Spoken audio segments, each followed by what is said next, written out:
Escriva, né, para expor sua palestra sobre a influência da cultura na percepção humana. Carsten foi nosso aluno da psicologia e aluno, costumo sempre dizer, o nosso aluno brilhante, né, só tirava 10. E ele entende várias línguas, é uma pessoa muito legal. Então ele sob convite, ele veio especialmente para o Neuronutri e fazer uma parceria com meus amigos, meus colegas, e pegar um pouco de sol. Tem sol até demais, tem sol até demais. Está reclamando. Em Berlim agora está 4, 5 graus. E olha lá. Então, para mim, eu que fui professor dele de anatomia, fico muito feliz e só tenho a agradecer, né, por essa participação internacional do evento e sempre dispõe. É mais um amigo cidadão do mundo presente. Então, fica à vontade. Obrigado.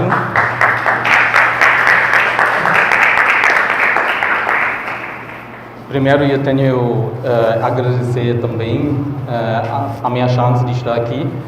Infelizmente, português não é a minha língua materna, então pode ser que de vez em quando eu vou esquecer uma palavra ou conjugar errado. Mas, enfim, hoje estou aqui para apresentar mesmo a influência da cultura na percepção humana, mas de verdade estou aqui para advogar por a neurociência cultural. Porque na Alemanha também e em outros países, geralmente eles fazem muitas pesquisas e não vão comparar isso com outros países. E depois eles vão dizer, olha, é assim, é a verdade, mas você não sabe como vai ser na Ásia, você não sabe como é na África e você não sabe como é no Brasil. Tá? Eu dividi a minha apresentação em o que é percepção, o que é cultura, depois a influência da cultura na percepção. Vai ser 3 pesquisas que eu vou apresentar, que gostei muito. E, no fim, eu vou advogar um pouquinho para a neurociência cultural. Então, o que é percepção? Nós temos vários canais mesmo para sentir o meio ambiente ao redor de nós. Pode ser, por exemplo, o cheiro, né, pelo nariz. Pode ser também sabor pela língua. Pode ser também estímulos somáticos pela pele. E hoje eu vou falar mais mesmo pela percepção visual, tá? Por isso, eu vou apresentar um estudo que a minha universidade fez em relação ao Flenker-Test de Erickson. Você talvez conhece, o senhor conhece. Esse Flenker-Test é mesmo para ter uma influência na classificação de coisas e no processamento de conflitos. Eu vou mostrar mais tarde porque isso é importante hoje. Então, Flenker-Test quer dizer, o indivíduo tem a tarefa de ver essa letra aqui no meio. E se a pessoa vai ver H, tem que apertar o botão esquerdo. E se a pessoa, então a participante vai ver S, é o botão direito, tá? E essa Flenker-Test tem, como você pode ver, estímulos no lado mesmo do meio, que se chama flanker em inglês. E isso significa que a pessoa pode ser distraída por essas informações do lado mesmo do alvo, tá? Então, aqui você tem congruência, então o mesmo estímulo. Você tem também K, que também significa apertar o botão esquerdo, então é a mesma coisa. E ao fim, aqui você tem incongruência. Então isso significa que a pessoa tem um conflito mesmo de se comportar no momento de apertar esse botão. O que esse Erickson fez? Ele mediu o tempo de reação. O problema com isso é que você somente pode dizer mesmo em relação do tempo uma coisa sobre esse conflito. Então você não vai ver como vai ser no cérebro, você não vai ver como talvez uma outra pessoa vai reagir, como isso funciona mesmo. Por causa disso, na Universidade de Trier, de onde eu estou, o meu professor Brinkmann desenvolveu uma outra tarefa. Essa tarefa se chama em português Letterized Ericsson Single Flanker Test, em inglês. E a diferença, como você pode ver, não tem ambos lados, somente tem um lado, porque ele quer mesmo ver que tiver uma lateralização no cérebro, né, como o professor já falou. E o que nós encontramos lá foi medido no EEG também, né? Eu acho que não preciso explicar isso muito, então vou somente explicar a primeira frase. Mede mesmo as mudanças de potenciais das células de pirâmides, mesmo na superfície da cabeça, né? Como você pode ver aqui e também aqui, são eletrodes que ficam na superfície da cabeça e medem essa mudança. No nosso caso, foi mais importante aqui esse eletrode frontal no ACC, esses dois eletrodes central por movimento, e também esses eletrodes occipitais por mesmo o processamento visual, né? Então, o que nós encontramos na pesquisa é mesmo que bem cedo, então entre 0 até 250 milissegundos, houve uma amplitude elevada, que foi significante também, nessa área aqui occipital. Então, quer dizer, o processamento visual vem bem cedo, pode ser também subconscientemente, tá? E mesmo aqui você pode ver também uma lateralização. Então, quer dizer, aqui com essa cor azul, significa que é negativo. Negativo significa, nesse caso, que tem uma ação, né? Acontecer algo mesmo, então significa aqui, esse flanker foi no lado direito. Mas o que é mais importante, além de saber que o processamento visual é muito cedo, é também o processamento de conflitos, o ACC. Como o professor também mostrou, né, no EEG, a nossa pesquisa encontrou também uma atividade frontal, né, que também mostra aqui, mais ou menos, que infelizmente não é uma amplitude para ver muito bem, mas mostra também entre 450 segundos e 750 segundos que houve uma atividade mesmo, porque essas pessoas processaram esse conflito em qual botão eles vão usar agora, né? E porque esse código singular anterior é importante, então ACC em inglês, porque nós tomamos decisões lá, nós temos ética, moral, o controle de impulsos e também emoções.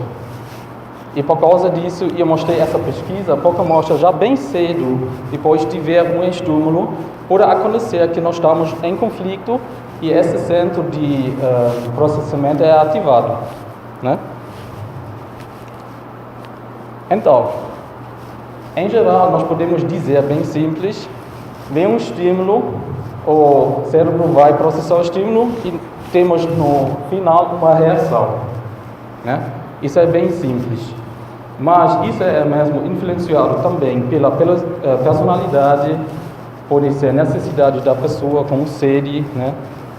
Fome, pode ser também motivos, expectativas da pessoa, ou talvez dos pais, né? Quem sabe.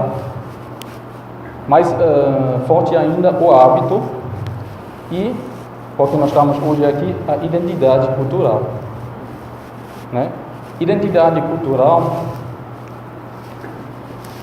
tem várias coisas, por exemplo, os valores, as normas, a experiência e regras de quem? De você mesmo dos pais e ainda mais importante, da sua própria cultura. E como você consegue ver aqui, pode ser, às vezes, tem pessoas que têm uma identidade múltipla.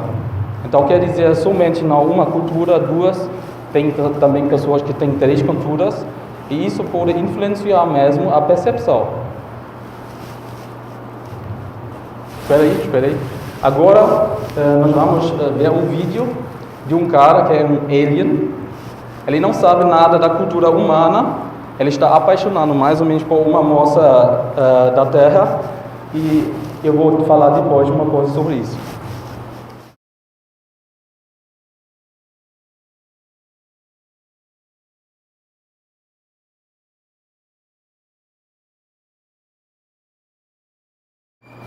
Então, isso já mostra, se você não sabe o que você está aprendendo, pode ser que você vai usar um comportamento assim no futuro, que pode também levar um choque cultural para outras pessoas, para você mesmo, para a cultura onde você está, porque tive também um choque cultural aqui no Brasil, né?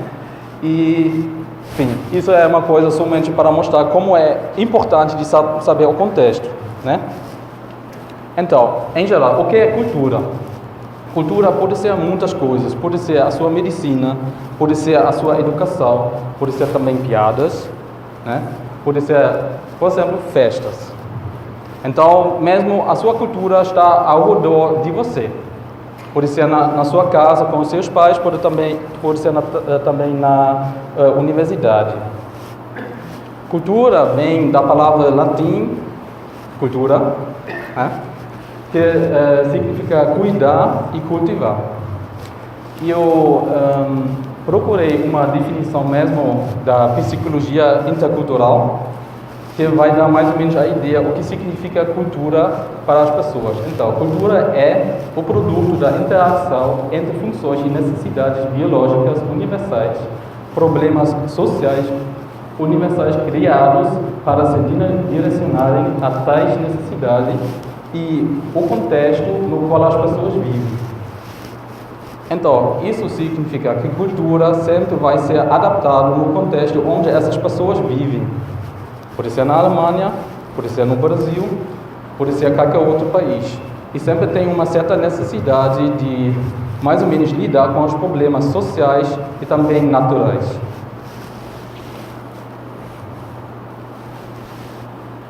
Houve muitas teorias também na psicologia sobre a cultura.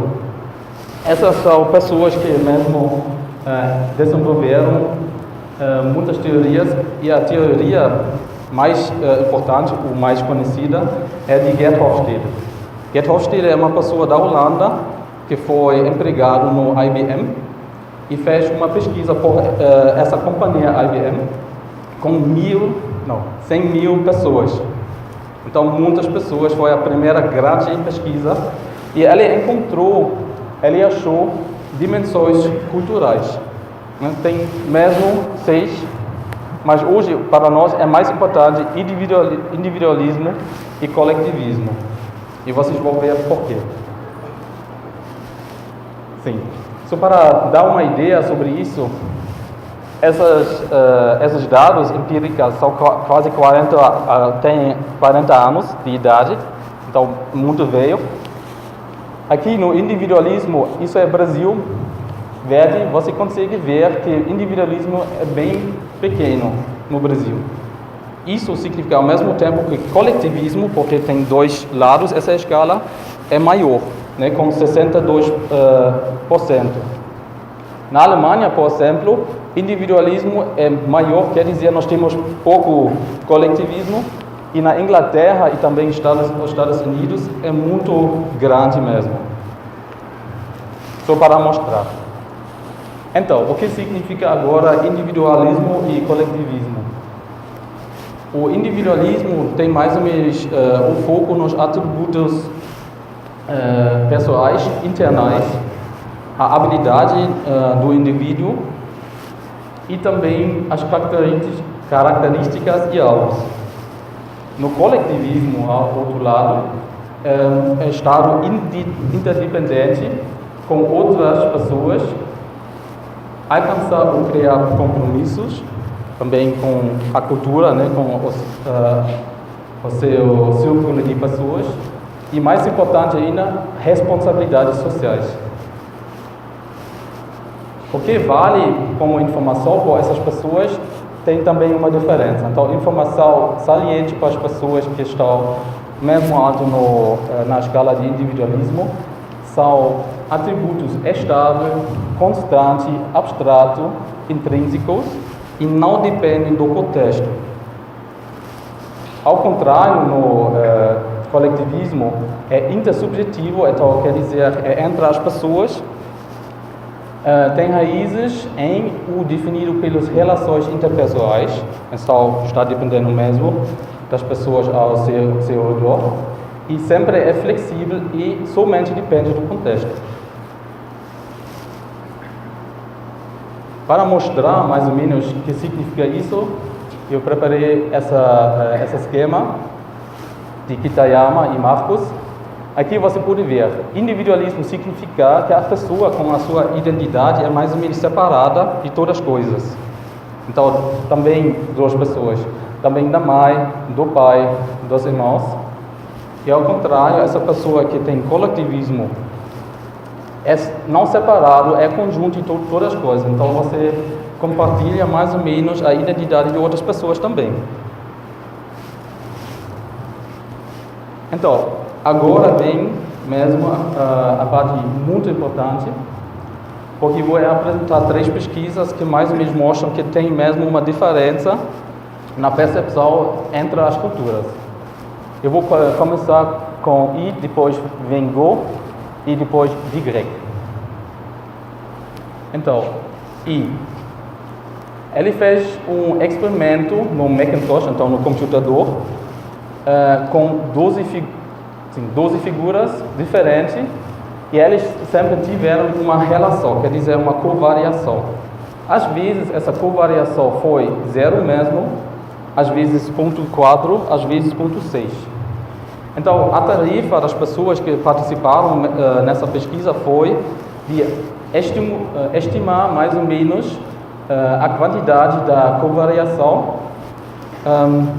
dessas 2 figuras, porque foi assim, se essa lâmpada foi mostrada no esquerdo, essa moeda aparecia no direito, por sempre, tá? Então, o que ele mesmo encontrou na pesquisa? Os americanos usaram sempre a primeira covariação, eles encontraram. Quer dizer, eles tiveram uma parte de teste, que você sempre tem um teste, né, para saber como funciona isso.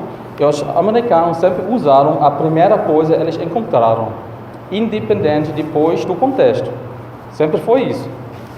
Ao contrário, as pessoas de Taiwan, né, então Taiwan é perto da China, então na Ásia, eles sempre usaram o contexto para estimar essa covariação. Então, depois vêm outras covariações, então eles usaram sempre outras e não ficaram mesmo com a primeira. Além disso, as pessoas de Taiwan estimaram a covariação de 0,4, 0,6 sempre de mais alto, quer dizer 80 ou 70. Então foi sempre uma estimação maior que realmente foi. Né? Isso já é uma diferença mesmo na percepção das coisas. É a primeira coisa. A segunda coisa mesmo dessa pesquisa foi também muito interessante, eu acho. Aqui você pode ver um quarto com uma barra. E a tarefa dessas pessoas foi que eles podem usar essa barra, tocam, para essa barra ficar depois vertical. Eles têm uma pessoa lá, então uma pessoa que vai ajudar para dizer, olha, ainda não está vertical, então você tem que mexer um pouco ainda. Essas pessoas aqui foram da Ásia do Leste, não de Taiwan, então da Ásia do Leste, muitos países. E que encontrou nessa pesquisa foi que, em geral, os americanos fizeram menos erros que as pessoas da Ásia. Então, quer dizer que os asiáticos são mais dependentes do contexto, quer dizer, do contexto do quadro. Por quê? As pessoas assim já disseram, olha, isso é vertical por causa do contexto, mesmo sendo não vertical, tá? Porque vocês conseguem ver, isso não é vertical também. Além disso, os americanos tiveram uma vantagem quando eles tiveram a chance de tocar na barra. Os asiáticos não. Agora nós não sabemos porquê, mas é uma coisa interessante, mesmo sendo uma coisa mesmo, talvez da cultura, mas eu achei é uma coisa que nós podemos pesquisar mais depois. Agora vem a pesquisa de Go. Go usou 4 categorias, quer dizer, você tem o mesmo objeto, mesmo contexto, mesmo objeto, outro contexto, mesmo contexto, outro objeto, ou outro contexto, outro objeto mesmo. E as pessoas tiveram que lembrar essas imagens e foi mesmo medido pelo imagens de fMRI para ver o que vai acontecer no cérebro. Então, o que aconteceu foi que eles encontraram uma alta atividade nas veias pessoas ocidentes na adaptação do processamento de objetos no complexo lateral occipital. Então, aqui, que as pessoas veias da Ásia. Mas o que é interessante agora, eu acho, entre os jovens, porque, eu esqueci de dizer, tem asiáticos jovens e velhos, desculpe, esqueci. Entre os jovens da pesquisa, não houve uma diferença. Somente entre as pessoas velhas.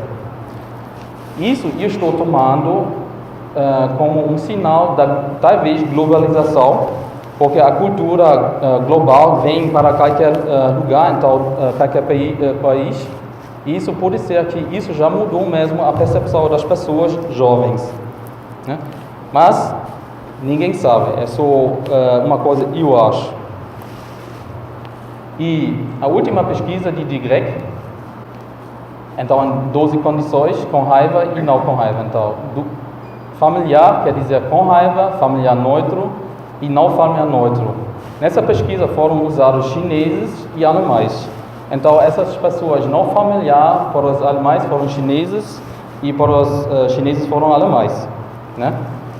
E o que foi encontrado, que é interessante nessas pesquisas, que houve uma atividade alta nas pessoas da China no córtex pré-frontal dorsolateral, que é responsável mais ou menos para a regulação e inibição de emoções. E porque isso é interessante, na Ásia, então na China, não é muito educado de mostrar raiva ou outras emoções muito intensivas.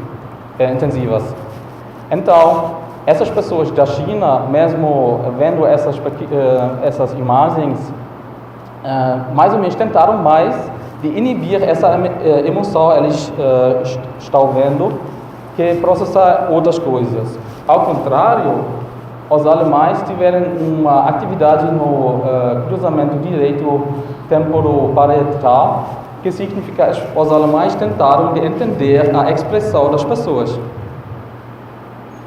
Então isso já é uma coisa que mostra mesmo a cultura pode influenciar muito o processamento de informação, tá? E agora estou chegando mesmo quase no fim, porque estou torcendo para a neurociência cultural. Em geral, como o professor também falou, nós temos essas expressões universais que todo mundo mais ou menos entende, né? Então você tem raiva, você está feliz, você está preocupado, mas isso é somente não fácil. Tem outras coisas que eu acho são mais importantes que isso, que é a língua. Porque, eu não sei se vocês conhecem essa teoria de Sapir-Whorf, essa hipótese, mas a língua, cada língua tem uma gramática diferente também um vocabulário diferente e também o contexto da informação é diferente. Isso pode ser que as pessoas não vão entender que uma outra pessoa, numa outra língua, pensou. E por causa disso nós temos problemas com as legendas dos filmes. É isso mesmo, porque às vezes você não pode traduzir uma piada porque não funciona na outra língua. E por causa disso, mostro uma coisa que é interessante.